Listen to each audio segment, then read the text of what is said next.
Et donc bonjour tout le monde, j'espère que vous allez tous très bien. Aujourd'hui on se retrouve pour une nouvelle vidéo consacrée à la série Riverdale. Vous avez pu le voir aux couleurs de la lettre sur titre et sur la miniature. On va parler du personnage de Betty Cooper et un petit peu de son avenir dans cette saison 5 partie B. Parce que oui, j'ai énormément de choses à dire sur ce personnage là. On en a eu énormément dans la bande annonce qui a duré 1 minute, qui a teasé un petit peu la saison 5 partie B de Riverdale. Je vous le rappelle que l'épisode 11 va sortir le 11 août sur Netflix, le jeudi matin à 9h01 précisément. J'ai essayé de faire un petit dégradé en LED, c'est-à-dire une petite lumière blanche et lumière bleue, voilà, ça fait un dégradé sur mon visage. Est-ce que vous validez, est-ce que vous validez pas, dites-le moi dans les commentaires. En tout cas, on tente des choses, on crée, ça fait plaisir. Bref, on a eu, il y a de ça quelques jours, une bande-annonce de la saison 5 partie B de Riverdale. En tout cas, si vous avez pas vu mon analyse, j'en ai fait une, n'hésitez pas à aller la voir, elle s'affiche juste ici, à droite ou à gauche, je n'en sais rien. Mais en tout cas, j'ai fait une analyse vraiment détaillée, plan par plan, de cette bande-annonce qui a duré 1 minute. Si vous voulez en savoir un peu plus, n'hésitez pas à aller la voir. Et il y a quelque chose qui m'a assez interpellé. Je pense que vous avez pu voir sur la miniature, j'ai mis en plus la photo parfaite. Betty Cooper part en couille. Oui, elle part en couille, on va pas se mentir, je pense que tout le monde a été choqué. Alors effectivement, elle partait un peu en couille dans la saison 5 partie A, mais là dans ce trailer là, on a des images quand même assez choquantes limite,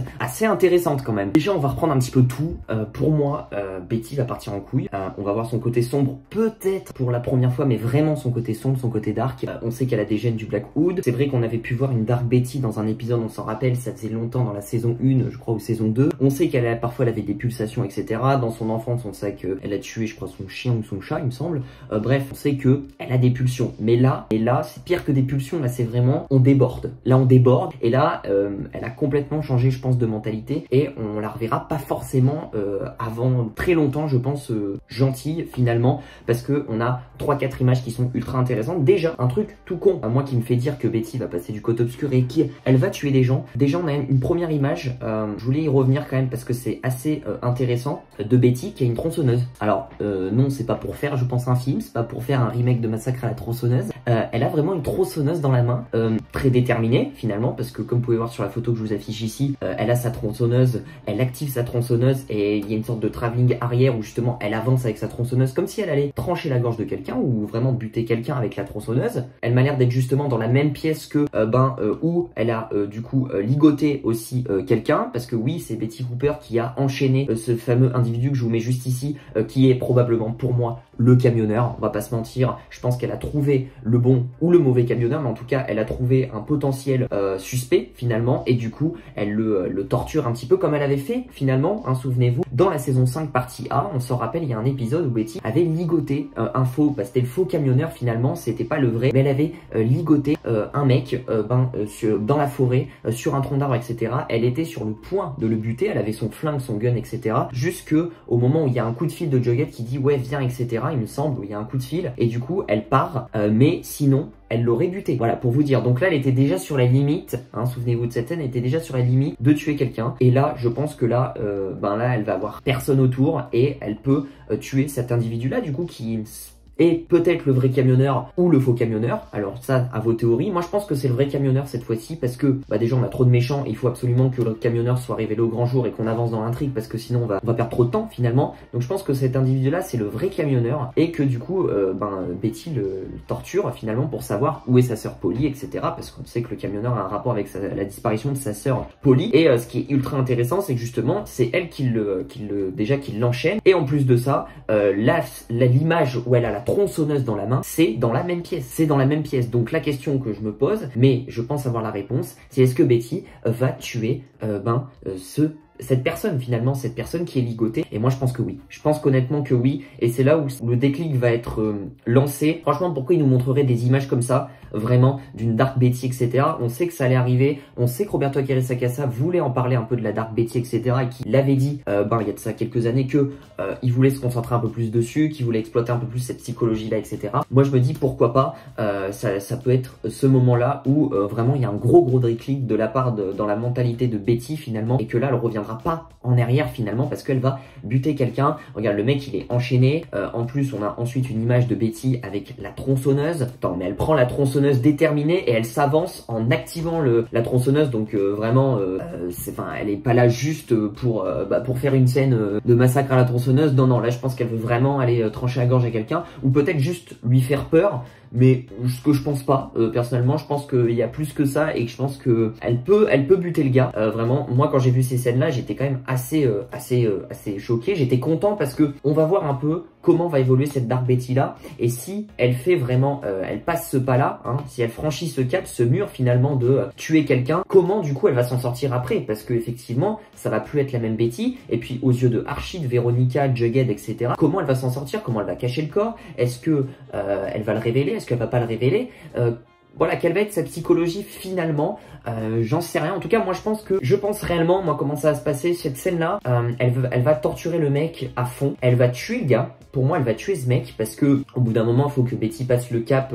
vraiment si on veut exploiter son côté dark, elle va tuer le gars, comment j'en sais rien, mais le mec va mourir, et elle aura soit des réponses, soit pas des réponses sur sa sœur Polly, etc.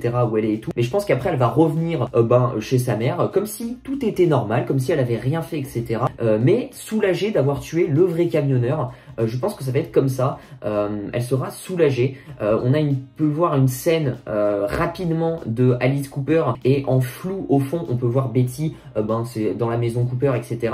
Peut-être qu'à ce moment-là Betty a déjà franchi le cap. Quand je dis franchi le cap, c'est tuer finalement, et voilà. D'autant plus qu'il y a une autre image assez intéressante qui prouverait aussi que Betty pour moi va devenir la Dark Betty et va devenir méchante. Enfin, quand je dis méchante, c'est un grand mot, parce que pour moi, je pense qu'elle sera toujours amie avec Archie et tout le tralala, mais qu'elle va devenir vraiment, qu'elle va franchir ce cap et qu'elle va devenir une tueuse, finalement. Pour moi, c'est cette image où on voit, du coup, un tableau, un portrait de Betty Cooper, peint, je pense, par Cheryl Blossom, c'est à Thornhill, etc. Et on voit Betty qui est ravagée, enfin, qui est en plein, avec sa petite queue de cheval, etc., cette petite tenue en peinture. Il y a plein de yeux un peu bizarres autour d'elle, etc., comme si ça voulait dire quelque chose, etc. Et on voit sur ses habits, sur ses affaires, qu'elle est plein de sang, en fait, finalement, qu'elle est plein de sang. Très, très déstabilisant. Moi, ça m'a vraiment angoissé un petit peu, ce plan-là. Je sais pas ce que vous en pensez, vous. Mais en plus, ce qui est ultra intéressant, c'est que sur ce tableau-là, Betty a aussi une tronçonneuse. Et on a une image juste avant de Betty qui va prendre une tronçonneuse dans le hangar, là, pour peut-être tuer ce fameux camionneur. Donc,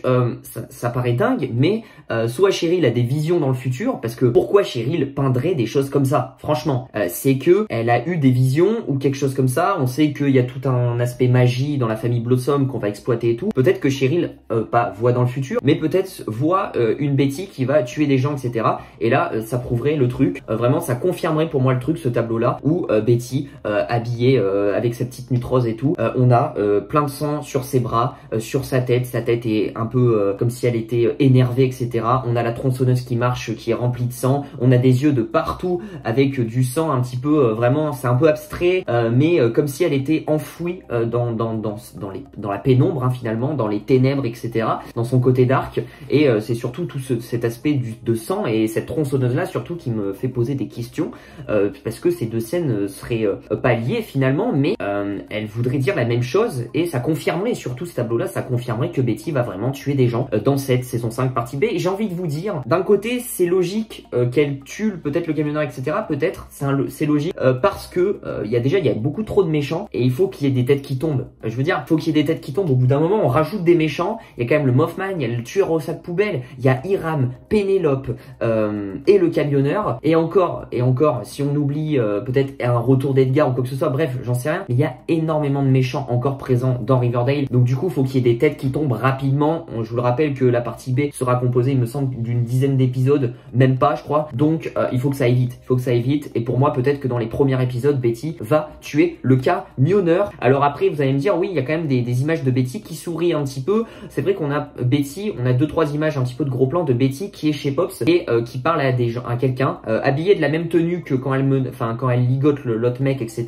Donc ça doit être la même journée, ça doit se passer en même temps, etc. Et c'est vrai qu'on a une Betty qui à un moment fait un sourire, mais ce sourire-là, faut pas le décrire comme un sourire gentil et tout se passe bien, etc. Pour moi, ce sourire, je vous mets la photo là. Ce sourire, je sais pas, je sens qu'il est pas très bienveillant en tout cas.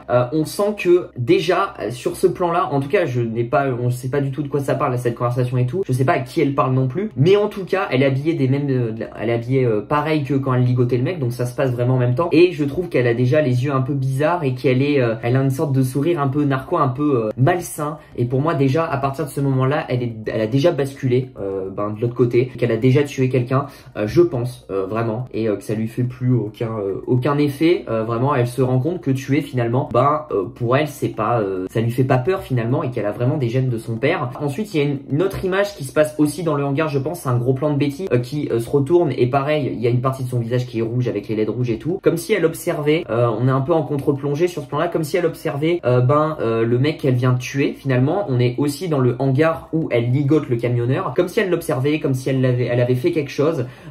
Je sais pas, on dirait qu'elle allait partir après. Donc moi tout ça, il y a pas un plan de Betty qui montre que ouais, effectivement, elle pourrait rester du bon côté, etc. Nanana. Dans tous les plans qu'on nous montre, vraiment c'est une Dark Betty. Pour moi, c'est une Dark Betty qui va arriver. Et franchement, s'il nous montre des trucs et qu'au final c'est l'inverse, c'est un peu nul finalement, et je pense que ça pourrait être hyper intéressant pour redonner un peu du peps à la série Riverdale, d'avoir une Betty qui bascule du côté obscur et voilà, qui ajoute un peu plus d'intrigue, un peu plus de suspense et un peu plus de mystère finalement, et de problèmes aussi pour la bande d'Archie. Voilà, en tout cas n'hésitez pas à me dire dans les commentaires ce que vous en pensez. N'oubliez pas du coup de lâcher le petit pouce bleu, de vous abonner, d'activer la cloche des notifications pour ne rater aucune de mes vidéos, et je vous dis à très vite pour de prochaines vidéos sur Riverdale et sur d'autres séries. Prenez soin de vous. N'oubliez pas de me suivre sur Instagram si vous voulez ne rien rater des coulisses off de la chaîne bien évidemment, et si vous voulez me poser des questions, n'hésitez pas à me suivre sur Instagram, c'est là où je suis le plus actif tout simplement, donc il s'affiche juste ici. Et puis je vous dis à très vite pour de prochaines vidéos. Je vous fais plein de bisous, ciao ciao.